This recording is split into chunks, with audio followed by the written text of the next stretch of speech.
Hello, a very warm good morning to all of you. In today's session, we will be dealing with the meaning of company, its definition, as well as the features of the company. So let's get started. Let me relax and teach you the meaning of company, the definition and its features. Now coming straight away towards what is company. In a common parlance, we use this word company like whenever you form a friend circle, whenever your friends come together, you always say it as a company. അല്ലേ, നിങ്ങളുടെ ഫ്രണ്ട്സൊക്കെ ആയിട്ട് ഒരുമിച്ച് ചേരുമ്പോൾ എപ്പോഴും പറയുന്ന ഒരു വാക്കാണ് കമ്പനി, അല്ലെങ്കിൽ യൂസ് ചെയ്യുന്ന ഒരു പ്രയോഗമാണ് നമ്മൾ ഈ കമ്പനി എന്ന് പറയുന്നത്. Similarly under the Companies Act 2013, when we speak about company, it is again what? An association of person. That means there should be more than one person to form a company. For company, there should be an association of person. There should be people who will be coming together to form an association. Again, these people are coming on a voluntary basis. ഇപ്പോൾ നിങ്ങളുടെ front സർക്കിളിൽ തന്നെ നോക്കിയാൽ തന്നെ മനസ്സിലാകാം, you all come together because you have something common to share, you have some common interest, taste, preferences, you have some beliefs and thoughts to be shared. So there is a purpose for coming together and it comes on a voluntary basis. നിങ്ങൾ ആരും compel ചെയ്തിട്ടല്ല നിങ്ങളൊരു front സർക്കിളിൽ join ചെയ്യുന്നത്, because you have something common or some same wavelength of thoughts that makes you come towards a company. Similarly here also, company is an association of person, again formed on a voluntary basis, again having some common objective to satisfy. So why we are forming a company? Because we have something common to attain, we have some common goal to attain or common objective to be attained. That is why we form an association of person. So it comes on a voluntary basis. അത് നിങ്ങളുടെ ടെക്സ്റ്റിൽ അത് clear ടേംസിൽ പറഞ്ഞിട്ടുണ്ട്. A company means a voluntary association of person formed to achieve some common objective. അപ്പോൾ അതാണ് ആദ്യം നമ്മൾ പറയാം. അപ്പോൾ അതിൽ നിന്ന് തന്നെ we can extract the features of company. ഇപ്പോൾ കമ്പനി എന്ന് പറയുമ്പോൾ എന്താണ്? It's an association of person. ഏത് കൈൻഡ് ഓഫ് അസോസിയേഷൻ ആണ്? It is an based on A voluntary association of person. അപ്പോൾ ഒരു വോളണ്ടറി അസോസിയേഷൻ ഓഫ് പേഴ്സൺ ആണ്. And Y these people are coming together? എന്തിനാണ് ഇവരെല്ലാവരും ഒരുമിച്ച് ഒരു അസോസിയേഷൻ ഓഫ് പേഴ്സൺ ആയിട്ട് വന്ന് രജിസ്റ്റർ ചെയ്യുന്നത്? Because they have something, some common objective to be satisfied or attained. അപ്പോൾ ഒരു ഒബ്ജക്റ്റീവ് അറ്റൈൻ ചെയ്യാൻ വേണ്ടിയിട്ടാണ്. അപ്പോൾ ആ ഒബ്ജക്റ്റീവ് എന്തായിരിക്കാം? It might be to create profit. Obviously it is to create profit, revenue generate ചെയ്യാൻ വേണ്ടിയിട്ടാണ്. അപ്പോൾ നമ്മൾ the activity might be either service or to produce a commodity. ഒന്നെങ്കിൽ പ്രൊഡക്ഷൻ ആയിരിക്കാം, ഇല്ലെങ്കിൽ ഒരു സർവീസ് റെൻഡർ ചെയ്യുന്നതായിരിക്കാം. But at the end of the day ഈ സർവീസോ ഇല്ലെങ്കിൽ ഈ പ്രോഡക്റ്റോ പ്രൊഡ്യൂസ് ചെയ്യുന്നത് എന്തിനു വേണ്ടിയിട്ടാണ്? To attain profit, to achieve some objective or a goal to be attained. അതാണ് ആ വാക്ക് പറയുന്നത്. A company means a voluntary association of person formed to achieve some common objectives, having a separate legal entity. അപ്പോൾ അവിടെ പറയുന്നു company ഒരു legal എൻറ്റിറ്റിയാണ്. A company becomes a legal entity or a legal person only when it gets registered. അപ്പോൾ അത് registration മാത്രമാണ് ഒരു കമ്പനിയെ legal person എന്ന് പറയുന്ന സ്റ്റേറ്റസ് കൊടുക്കുന്നത്. അപ്പോൾ ഒരു കമ്പനി ഫോം ചെയ്യുമ്പോൾ നമ്മൾ എന്ത് ചെയ്തേ പറ്റൂ? We have to get it incorporated under a act. അത് ഏത് ആക്ടിനെ കുറിച്ചാണ് നമ്മൾ പറയുന്നത്? Companies act 2013. അപ്പോൾ any company that is been registered under the present companies act or any act prevailed before the present act, we call it as what? Company. അങ്ങനെ register ചെയ്താൽ മാത്രമേ ഒരു കമ്പനിക്ക് എന്താകാൻ പറ്റുകയുള്ളൂ? ഒരു ലീഗൽ എൻറ്റിറ്റി ആകാൻ പറ്റുകയുള്ളൂ, ഒരു ലീഗൽ പേഴ്സൺ ആകാൻ സാധിക്കുകയുള്ളൂ. Again when we say this legal person is not having any physical existence. Company എന്തല്ല? ഒരു നാച്ചുറൽ പേഴ്സൺ അല്ല. അത് എന്ത് മാത്രമാണ്? when it gets registered it becomes a legal person but an artificial legal person. Look, legal person എന്ന് പറയുമ്പോൾ ഞാനും നിങ്ങളും എല്ലാം ലീഗൽ പേഴ്സൺസ് ആണ്. പക്ഷേ കമ്പനിക്ക് നമ്മളെപ്പോലെ ഒരു നാച്ചുറൽ പേഴ്സൺ അല്ല കമ്പനി, അല്ലേ? സ്വന്തമായിട്ട് ഡിസിഷൻ എടുക്കാൻ പറ്റുന്ന ഒരു വ്യക്തിയല്ല കമ്പനി. കമ്പനി എന്ത് മാത്രമാണ്? ഒരു ആർട്ടിഫിഷ്യൽ ലീഗൽ പേഴ്സൺ ആണ്. When we are getting the company registered and the companies act prevailing in the country, it becomes an artificial legal person. Okay, അപ്പോൾ അതിനൊരു നാച്ചുറൽ പേഴ്സണായിട്ട് നിൽക്കാൻ സാധിക്കില്ല. അതിനൊരു ആർട്ടിഫിഷ്യൽ ലീഗൽ പേഴ്സണേ ആകാൻ പറ്റുള്ളൂ. Because it is not having its own body, soul or conscience or any physical existence. അതിനൊരു physical existence ഇല്ല, But under the law, it is a legal person. ഒരു ലീഗൽ ആസ്പെക്റ്റിൻ്റെ രീതിയിൽ നോക്കുകയാണെങ്കിൽ അതൊരു ലീഗൽ പേഴ്സൺ തന്നെയാണ്. ഒരു ലോ വെച്ച് നോക്കുകയാണെങ്കിൽ the eyes of law it is a legal person. അതൊരു ലീഗൽ പേഴ്സൺ ആണ്. പക്ഷേ ആ ലീഗൽ പേഴ്സൺ നാച്ചുറൽ അല്ല, ആർട്ടിഫിഷ്യൽ ആണ്. അത് മനസ്സിലാക്കിയാൽ മതി. So a company means a voluntary association of person formed to achieve some common objective, having a separate legal entity. It becomes a separate legal entity only when it is being registered. ഒരു company register ചെയ്ത് മാത്രമേ അതിനൊരു existence കിട്ടുകയുള്ളൂ. It is a company is created by law when we get it registered under get incorporated under the Companies Act. അപ്പോൾ companies act പ്രകാരം register ചെയ്യുമ്പോൾ മാത്രമാണ് ഒരു കമ്പനിക്ക് എക്സിസ്റ്റൻസ് ഉണ്ടാകുന്നത്, ഇല്ലെങ്കിൽ ഈ പറയുന്ന ഒരു കമ്പനി ക്രിയേറ്റഡ് ആകുന്നത്. അങ്ങനെ ക്രിയേറ്റ് ചെയ്യുന്ന ഒരു കമ്പനി ഒരു ലീഗൽ പേഴ്സൺ ആണ്, ഒരു സെപ്പറേറ്റ് ലീഗൽ എൻറ്റിറ്റിയാണ്, separate from its members. So when it become a legal person it is separated from its members. നമ്മൾ അക്കൗണ്ട്സിലൊക്കെ പഠിച്ചിട്ടുണ്ടാവും നിങ്ങൾ ആ കൺസെപ്റ്റിൽ separate legal entity concept. That is business വേറെ, ബിസിനസ് സ്പ്രൗട്ട് ചെയ്ത് കൊണ്ടുവന്ന ആൾക്കാർ വേറെ, മെമ്പേഴ്സ് വേറെ. So company is having the similar thought, that is it is separate from its member. When it is been registered, it becomes a artificial legal person as well as it gets separated from its member. അപ്പോൾ അവിടെ കമ്പനിക്ക് വേറെ status, അല്ലെങ്കിൽ company ഒരു separate person ആവുന്നു, members വേറെ separate ആവുന്നു. അതവിടെ പറയുക having a separate legal entity independent and separate from its member. അപ്പം കമ്പനിക്ക് എന്ത് കിട്ടി? Company got it's on identity. It became an artificial legal person. എങ്ങനെ ഐഡൻറ്റിറ്റി കിട്ടുന്ന? എല്ലാ കമ്പനിക്കും ഒരു പേരുണ്ടാകും അല്ലേ?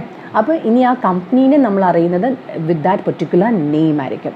അപ്പോൾ company gets its own legal existence when it is been registered under the companies act and it becomes separate from its member. അപ്പോൾ company വേറെയായി, കമ്പനിയുടെ മെമ്പേഴ്സ് വേറെയായി. വിത്ത് എ പെർപ്പച്വൽ സെസഷൻ, മീനിങ്ങിൽ എക്സ്റ്റെൻഡഡ് ആയിട്ട് പറയുകയാണ്, with a perpetual succession. Perpetual succession means continuous existence എന്നാണ് perpetual സെസഷനോട് ഉദ്ദേശിക്കുക. നിങ്ങൾ പഠിക്കേണ്ട ബിസിനസ്സിൻ്റെ ഒരു പ്രത്യേകത എന്താണ്? ഒറ്റപ്പെട്ട സംഭവങ്ങളെ നമുക്ക് ബിസിനസ് എന്ന് പറയാൻ സാധിക്കത്തില്ല. ബിസിനസ് എപ്പോഴും എന്താണ്? ഒരു കണ്ടിന്യൂസ് ബേസിസിൽ നടത്തുന്നതാണ്, അല്ലെങ്കിൽ കണ്ടിന്യൂറ്റി പ്രിൻസിപ്പിൾ എന്ന് നമുക്ക് വേണമെങ്കിൽ പറയാം. ഓൺഗോയിങ് ആയിട്ടുള്ളൊരു ആക്ടിവിറ്റിയാണ്. അപ്പം നമ്മളൊരു whenever we undertake a business or a activity, an economic activity, we do take such activity on a continuous basis. ഇത്ര നാളത്തേക്കെന്ന് പറഞ്ഞിട്ടല്ല നമ്മൾ ചെയ്യുക, നമ്മൾ അത് എത്ര നാൾ എക്സിസ്റ്റ് ചെയ്യുന്നോ അത്രയും നാൾ നമ്മൾ കൊണ്ടുപോകും എന്നുള്ളൊരു കൺസെപ്റ്റിലാണ്. അപ്പോൾ ഇവിടെ കമ്പനി ഫോം ചെയ്യുന്ന അതേപോലെ തന്നെയാണ് with a perpetual succession. That is on a continuous ബേസിസിൽ അത് എക്സിസ്റ്റ് ചെയ്യും എന്നുള്ള ഒരു പ്രിൻസിപ്പിളിലാണ് അത് മുന്നോട്ട് പോകുന്നത്. And a common seal. I'm just extending that, reading through that meaning. And a common seal. Common seal means, ഞാൻ നേരത്തെ പറഞ്ഞതുപോലെ, when a company gets registered, it becomes a legal entity. Artificial legal person ആകുന്നു, and it will be known by its own name. അപ്പോൾ അതൊരു artificial legal person ആണ്. നമ്മളെപ്പോലെ ഒരു natural person അല്ല. അതിനൊരു ബോഡി, സോൾ, കോൺസൈൻസ് ഒന്നുമില്ല. അപ്പോൾ അതിനെ നമ്മൾ ഐഡൻറ്റിഫൈ ചെയ്യുന്നത് ഒരു പേരും ഒരു അഡ്രസ്സിൻ്റെ അടിസ്ഥാനത്തിലാണ്. So every company will be having A name and A registered office address and that will be engraved in A seal. അപ്പോൾ ഇനി കമ്പനി സൈൻ ചെയ്യുന്നത് എങ്ങനെയാണ്? നമുക്കൊക്കെ സൈൻ ചെയ്യാം, we can put a signature, but company cannot put a signature. So കമ്പനിയുടെ എല്ലാ പ്രൊസീഡിങ്സും നടക്കുന്നത് എങ്ങനെയാണ്? Again based on A seal, and in that seal the name as well as the registered office address will be engraved. അതാ പറയുന്നത് A common seal and with capital divisible into transferable shares. Again ഒരു company നമ്മൾ form ചെയ്യുമ്പോൾ we need capital to undertake a company അല്ലേ? ആ capital നമ്മൾ എങ്ങനെയാണ് കണ്ടെത്തുന്നത്? one of the mean is to issuing shares. നമ്മൾ കുറേ ചെറിയ ഡിനോമിനേഷനിൽ ഡിവിസിബിൾ ആയിട്ടുള്ള ഷെയർസ് നമ്മൾ ഇഷ്യൂ ചെയ്തിട്ട് അങ്ങനെയാണ് നമ്മൾ ക്യാപിറ്റൽ റേസ് ചെയ്യുന്നത്. അപ്പോൾ ഇവിടെ മീനിങ്ങിൽ പറയുന്നു with capital divisible into transferable shares. Again these shares can be the small units which form the capital.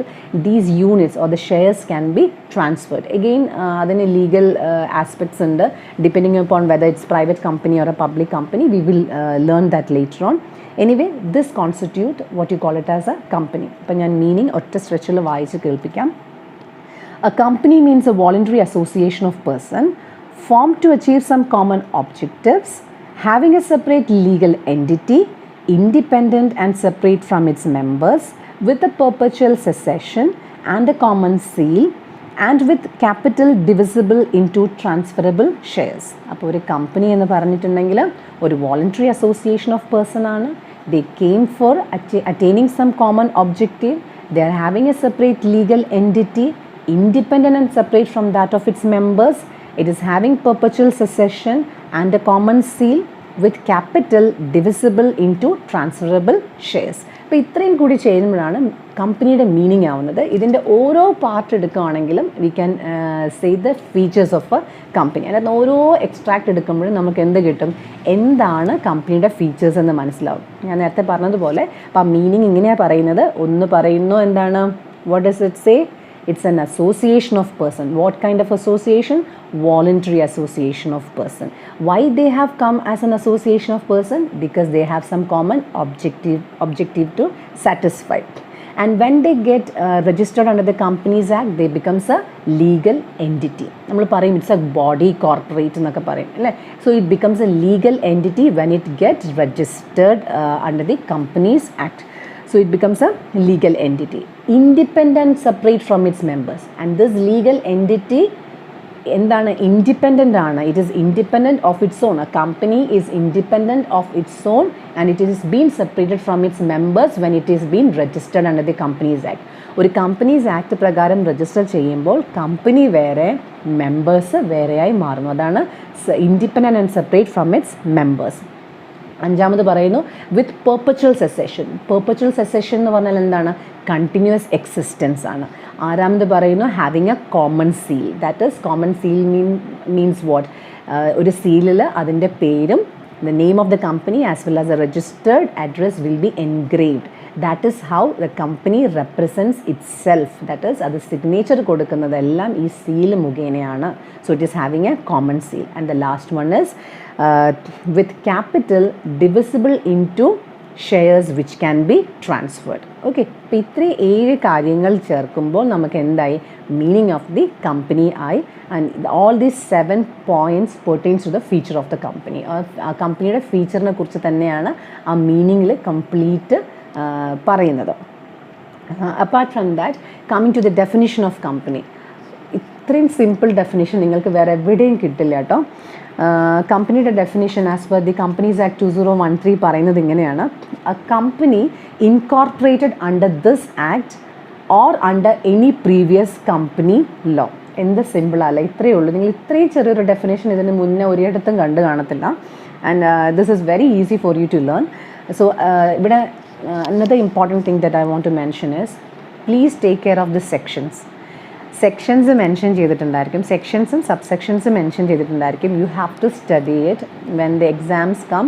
When you are writing certain definitions or you are writing certain legal points, you have to mention the section. അപ്പോൾ ഈ ഒരു complete മൊഡ്യൂളിൽ ഒരുപാട് sections നമ്മൾ deal ചെയ്യുന്നുണ്ട്. അപ്പോൾ ആ സെക്ഷനുകളൊക്കെ correct ഓർത്ത് വയ്ക്കുക. അപ്പോൾ ഇവിടെ കമ്പനി ലോയിൽ നമ്മുടെ കമ്പനി എന്താണ് എന്നുള്ളത് എൻ്റെ ഡെഫിനിഷൻ പറയുന്ന സെക്ഷൻ ഇതാണ്.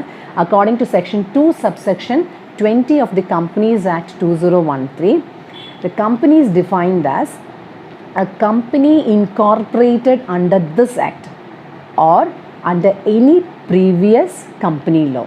എന്ത് സിമ്പിളല്ലേ, ഒരു കമ്പനി എന്ന് പറഞ്ഞാൽ എന്താണ്, ഈ പറയുന്ന കമ്പനീസ് ആക്ട് 2013 പ്രകാരം ഇൻകോർപ്പറേറ്റ് ചെയ്തൊരു കമ്പനിയെയോ ഇല്ലെങ്കിൽ ഈ ആക്ട് എക്സിസ്റ്റ് ചെയ്യുന്നതിന് മുന്നേ ഉണ്ടായിരുന്ന പ്രീവിയസ് ആക്ടുകൾ പ്രകാരം ഫോം ചെയ്തതിനെയോ നമുക്ക് എന്ത് വിളിക്കാം, കമ്പനി എന്ന് പറയാം. Is it clear? So simple means of definition അല്ലേ. അപ്പോൾ ഈ കമ്പനി എന്ന് പറഞ്ഞിട്ടുണ്ടെങ്കിൽ ഇപ്പോൾ പ്രസൻ്റ്ലി ഏത് ആക്റ്റാണോ ആ ആക്ട് പ്രകാരം ഇൻകോർപ്പറേറ്റ് ചെയ്തതും അതിന് മുന്നേ ഏതൊക്കെ ആക്ട് എക്സിസ്റ്റ് ചെയ്തിട്ടുണ്ടോ ആ ആക്ട് പ്രകാരം ഇൻകോർപ്പറേറ്റ് ചെയ്തതിനെ നമുക്ക് എന്ത് തന്നെ വിളിക്കാം, കമ്പനി എന്ന് തന്നെ പറയാം. ബിക്കോസ് 2013 മുന്നേ ഒരുപാട് കമ്പനി നമുക്ക് എക്സിസ്റ്റ് ചെയ്തിട്ടുണ്ട്. Lots of company has been incorporated before independence and after independence. ഞാൻ നിങ്ങൾക്ക് ഹിസ്റ്ററി ഓഫ് കമ്പനി ലെജിസ്ലേഷൻ പറഞ്ഞു തന്നിട്ടില്ലേ, ആ പറയുന്ന എല്ലാ ഇയേഴ്സിലും കമ്പനീസ് ഇൻകോർപ്പറേറ്റ് ചെയ്തിട്ടുണ്ട്. 1913 ഉണ്ടായിട്ടുണ്ട്, 1850 ഉണ്ടായിട്ടുണ്ട്. അപ്പോൾ before independence and after independence also we had company. അപ്പോൾ ഈ അന്നൊക്കെ ഓരോ കമ്പനീസും രജിസ്റ്റർ ചെയ്തിരുന്നത് അന്നത്തെ പ്രിവെയിൽ ചെയ്ത ലോ പ്രകാരമാണ്. അത് ഇന്നത്തേക്ക് വരുമ്പോൾ that will come under the companies act 2013. ഇപ്പോൾ നമ്മൾ ലേറ്റസ്റ്റ് ആയിട്ട് എനാക്ട് ചെയ്ത ഒരു കമ്പനീസ് ആക്ടാണ് കമ്പനീസ് ആക്ട് 2013. അപ്പോൾ ആ ആക്ടിൻ്റെ കീഴിലേക്ക് വരും ഇതിന് മുന്നേ രജിസ്റ്റർ ചെയ്ത കമ്പനീസൊക്കെ. അതാണ് ഈ ഡെഫിനിഷനിൽ ബേസിക്കലി പറയുന്നത്. ഈ പറയുന്ന 2013 ആക്ട് പ്രകാരം ഫോം ചെയ്തതോ അതിന് മുന്നേ എക്സിസ്റ്റ് ചെയ്തിരുന്ന ആക്ട് പ്രകാരം ഫോം ചെയ്തിരുന്ന ഈ പറയുന്ന group of association of companies നമ്മൾ കമ്പനി എന്ന് തന്നെയാണ് പറയുന്നത്. ഇൻകോർപ്പറേറ്റ് ചെയ്ത കമ്പനീസിന് കമ്പനി എന്ന് തന്നെയാണ് പറയുന്നത്. അതാണ് വളരെ സിമ്പിളായിട്ടുള്ളൊരു ഡെഫിനിഷൻ പറയുന്നത്. പിന്നെ ഒരു ഡെഫിനിഷൻ നിങ്ങളുടെ ടെക്സ്റ്റിൽ പറയുന്നുണ്ട്. പ്രൊഫസർ കാനി പറയുന്ന ഒരു ഡെഫിനിഷനാണ്, a company is an artificial person created by law having separate entity with a perpetual succession and a common seal. That is നമ്മുടെ ആ 3 ഫീച്ചേഴ്സാണ് പറയുന്നത്. കമ്പനി ഒരു ആർട്ടിഫിഷ്യൽ പേഴ്സൺ ആണ്, ലോ പ്രകാരം ക്രിയേറ്റ് ചെയ്ത ഒരു ആർട്ടിഫിഷ്യൽ പേഴ്സൺ ആണ്. It is having a separate legal entity with a perpetual succession and a common seal. അതാണ് അവിടെ പറയുന്ന അടുത്തൊരു definition. So it will be better U write the definition as per the companies act 2013. Section 2, subsection 20 of the Companies Act 2013 defines company as a company incorporated under this act. That is, this act എന്ന് ഉദ്ദേശിക്കുന്നത് Act of 2013 or under any previous company law. 2013 മുന്നേ നമുക്കറിയാം 1956 act ഉണ്ടായിരുന്നു. 1956 മുന്നേ ഉണ്ടായിരുന്നു നമുക്ക് act. 1950-ലും 1936-ലും അതേപോലെ 1913-ലും അങ്ങനെ ഒരുപാട് ആക്ടുകൾ ഉണ്ടായിരുന്നു. ആ ആക്ട് പ്രകാരം ഒക്കെ ഫോം ചെയ്ത കമ്പനീനെ നമ്മൾ കമ്പനി എന്ന് തന്നെയാണ് വിളിക്കുക. അതാണ് ആ ഡെഫിനിഷൻ പറയുന്നത്. സോ വളരെ സിമ്പിളായിട്ടുള്ള കൺസെപ്റ്റാണ്. So I hope that you are done with what is the meaning of the company as well as the definition of company. എനിക്കറിയാം നിങ്ങൾക്ക് ഈ ഒരു concept you know it from the earlier sessions, like നിങ്ങൾ previous ഇയറിലൊക്കെ പഠിച്ചിട്ടുണ്ട്. എന്നാലും it's need of the hour that I brush up what is the meaning and definition. Thank you.